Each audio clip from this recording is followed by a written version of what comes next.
बघा डीएनएस मध्ये सगळ्यात पहिले एनएस लुकअप कमांड असते. तुम्ही जर बघितलं ना, बघा मी कमांड प्रॉम्प्टला जर गेलो आणि मी इथे जर कमांड जर दिली एनएस लुकअप, बघा इंटरॅक्टिव्ह मोड झाला. फक्त एनएस लुकअप काउंट जर एंटर जर मारलं तर एनएस लुकअपचा सगळा प्रॉम्प्ट येतो. त्याचं म्हणजे डिफॉल्ट सर्व्हर आहे DC101.admin.com आणि त्याचा ऍड्रेस आहे 192.168.1.101. आता इथे कसं तुम्हाला फुल कमांड देण्याची गरज नाही. तर मग तुम्हाला काय बघा, तुम्ही जर इंटरॅक्टिव्ह मोड जर नसतं घेतलं तर तुम्हाला काय करायला, जसं मी ते दिलं असेल एनएस लुकअप स्पेस DC101, मला असं रेकॉर्ड द्यावं लागलं. तर मग त्यांना खाली नेम रिझर्वेशन केलं असतं, बरोबर आहे की नाही. पुन्हा तुम्ही दिला असतं एनएस लुकअप 102, त्यांना मग तुमचा आयपी ऍड्रेस दिला असता. तुम्ही दिला असतं NDC103, त्याने एरर दिला बघा, कारण की त्याचं म्हणणं DC103 असं कोणते रेकॉर्ड मला सापडलेलं नाही. पण फक्त तुम्ही जर डायरेक्ट जर एनएस लुकअप कमांड जर दिली तुम्ही, बघा हा झाला तुमचा आता इंटरॅक्टिव्ह मोड. याच्यामुळे तुम्हाला फक्त DC101 दिलं तरी चालतं, बस झालं का. ते बघा क्लायंट 71, क्लायंट 32, क्लायंट 33, ते म्हणतं नाही क्लायंट 33 नाही 32 आहे माझ्याकडे. ते म्हणतं म्हणजे तुम्हाला चेक करतं हे रेकॉर्ड एक्झिस्टंट आहे का नाही, बरोबर आहे की नाही, हे प्रॉपर चेक होतं ना. ठीक आहे ना.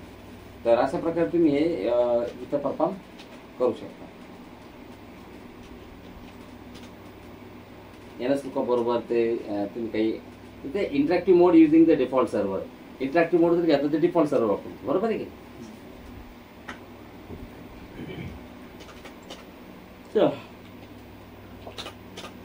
त्याच्यानंतर बघा DC डायग स्पेस /test DN. म्हणजे मी त्याला म्हणलं फक्त बघा directory server diagnosis performing initial setup initial बघा DNS टेस्ट आर रनिंग. त्यांना बाकी दुसऱ्या कोणत्याच टेस्ट सुरू नाही केला, फक्त कोणती टेस्ट रन केली, are running and not hang. हे हँग झालेलं नाही, समजलं ना तुम्हाला. Wait for a few minutes, थोडं थांबा.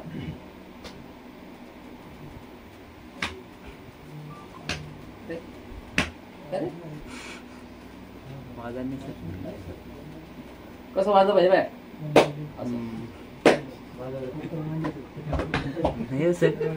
काय गोमलाडू काय नाही.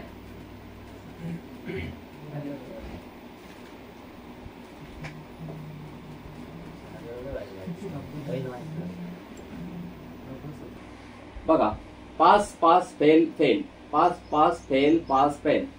admin.com fail test DNS. काय होतं माहिती का प्रॉब्लेम काय येतोय, DNS सर्व्हर 199.70 हे रूट DNS सर्व्हर आहे. त्याचं म्हणणं आहे बा की रूटवाल्यांना क्युरी नाही करू शकलो, बस तेवढी फेल झाली. आता तुम्ही सांगा इंटरनेट आहे का तिथे, तुम्ही सांगा. हे बघा domain domain controller domain admin.com test forwarders आणि रूटिन्स. मग त्याने टेस्ट कोणती केली माहिती का, फॉरवर्डरची आणि रूटिन्सची. बाकी सगळं ओके, आणि फॉरवर्डर्सही फेल झाला आणि रूटिन्सही फेल झाले. फॉरवर्डरला आपण जो ऍड्रेस द्यायला होता आहे का तो समोर मुंबईवाला, आपण तर बाबूच्या बाहेर जायला आहे का नाही. आणि मग अमेरिकेत रूट DNS सर्व्हर क्युरी करायची म्हणलं तर तुमच्याकडे इंटरनेट पाहिजे की नाही. त्या अमेरिकेचे रूट DNS सर्व्हर ICAA अंडरमध्ये तुम्हाला इथं बाबूटेल गावात आणि बाबूटेलच्या शिवावर जर कम्युनिकेशन करायचं तर इंटरनेट लागतं की नाही. त्यामुळे ते फेल झालं. ते कळतं काय फेल झालं म्हणून समजलं तुम्हाला. त्याचं म्हणणं आहे admin.com जो आहे तो कॉन्टॅक्ट करू शकला नाही इकडं, असं आहे. हा DNS डोमेनचा DNS काय नाही त्याच्यामध्ये असं स्पेशल. आणि ते कसं आहे हे DC डायग्नोस्टिक नाही, डोमेन कंट्रोलर डायग्नोस्टिकची कमांड आहे. 2 डोमेन कंट्रोलरमध्ये रिप्लिकेशन होते की नव्हतं हे टेस्ट करतो. तसंच ही कमांड जी आहे ना, ही कमांड पण तेच काम आहे. जर तुमच्या डोमेनमध्ये जर 2 DNS सर्व्हर, नेक्स्ट आता ते क्लायंट साईडला आहे, ती कमांड जास्तीत जास्त क्लायंट साईडला वापरतात. कोणतं क्लायंट आपलं 32 काय करतं रे, श्री कृष्ण गोविंद हरे मुरारी म्हणा.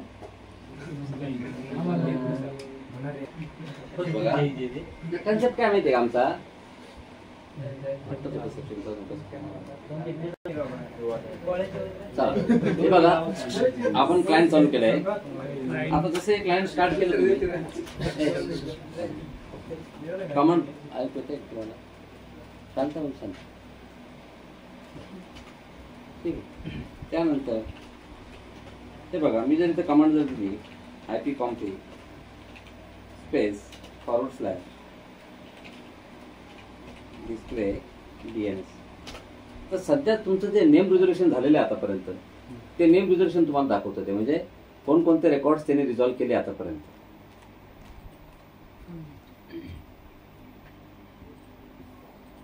हे बघा मी थोडं स्क्रोल करतो वरती. हे बघा DC 101 रेकॉर्ड रिझॉल्व्ह झालेले आहे, बरोबर आहे की. त्यानंतर DC 101 आहे पुन्हा. म्हणजे हे प्रत्येक ठिकाणी DC 101 काय दिलेले कारण की वेगवेगळ्या टाईपचे रेकॉर्ड आहे. समजलं ना तुम्हाला. याच्यामध्ये काही होस्ट रेकॉर्ड असतील. आता हे तर समजा हे इनबिल्ट वाले झोन आहे, बरोबर आहे की नाही. ठीक आहे, हे LDAP वाले रेकॉर्ड आहे. हे बघा कर्बोराईजचं रेकॉर्ड आहे. पण बघा इथून तुम्ही आतापर्यंत कोणाशी कम्युनिकेशन केलंय याचं काही रेकॉर्ड तुम्हाला दिसत नाही, कारण की आपल्याकडे दुसरा क्लायंटच नाही, एवढं एकच क्लायंट आहे. पण तुम्ही जर समजा एकंदर जर तुम्ही जर या ठिकाणी एवढं जर टाकलं पिंग DC101 .admins.com झालं रिझोल्युशन. आता या नावाचं त्याने IP मध्ये रिझोल्युशन केलं कारण की हे काम DNSचं होतं. आणि बघा जसं DNSचं काम असल्यामुळे त्याने काय केलं बघा. तुम्ही जर आता या ठिकाणी जर तुम्ही डिस्प्ले DNS कमांड दिली ना तर सगळ्यात शेवटी सगळ्यात टॉपला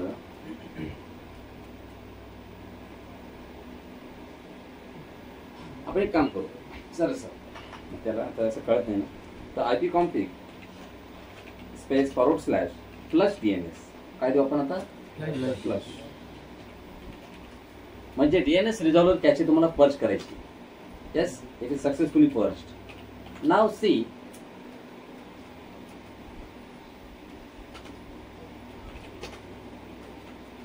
the command ipconfig space // display DNS. Now could not display the DNS resolver cache. नाही आता आहे का थोड्या वेळापूर्वी सगळं. आता आपण एक काम करू. I am just going to do one thing. Ping DC101.admin.com.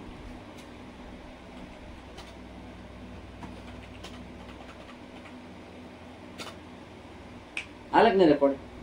म्हणजे तुम्ही फक्त पिंग केलं समोरच्या सर्व्हरला, फक्त पिंग केलं तर त्यांना लगेच दाखवलं बघा की त्याचं म्हणणं आहे yes record name is DC101.admin.com that has been queried and record type is 1 म्हणजे हा होस्ट रेकॉर्ड आहे. टाइम टू लाईव्ह व्हॅल्यू दाखवली त्यांनी, डेटा लिंक दाखवली, सेक्शन आन्सर आहे आणि होस्ट रेकॉर्ड कोणता आहे होस्ट रेकॉर्ड. म्हणजे ज्यावेळेस मी कोणत्याही सर्व्हरला ऍक्सेस कराल तुम्ही होस्ट रेकॉर्डच मला रिझॉल्व्ह करून देईल की नाही. बस संपलं. आता तुम्ही जर असं क्लायंट 32 ला जर केलं तर क्लायंट 32 तुम्हाला क्युरी करा. समजलं का तुम्हाला. असा कन्सेप्ट आहे आणि हे तुमच्या DNSच्या डेटाबेसमध्ये सुद्धा दिसतं. आणि बघा हे तुमचे कॅचे म्हणजे तुम्ही ज्याला ज्याला ऍक्सेस कराल ना तुमच्या डोमेनमध्ये तुम्ही ज्याला ज्याला ऍक्सेस करणार त्याचं नेम रिझोल्युशन म्हणून या कॅचेमध्ये जाऊन जमवणार पुढच्या 1 तासासाठी 15 मिनिटासाठी.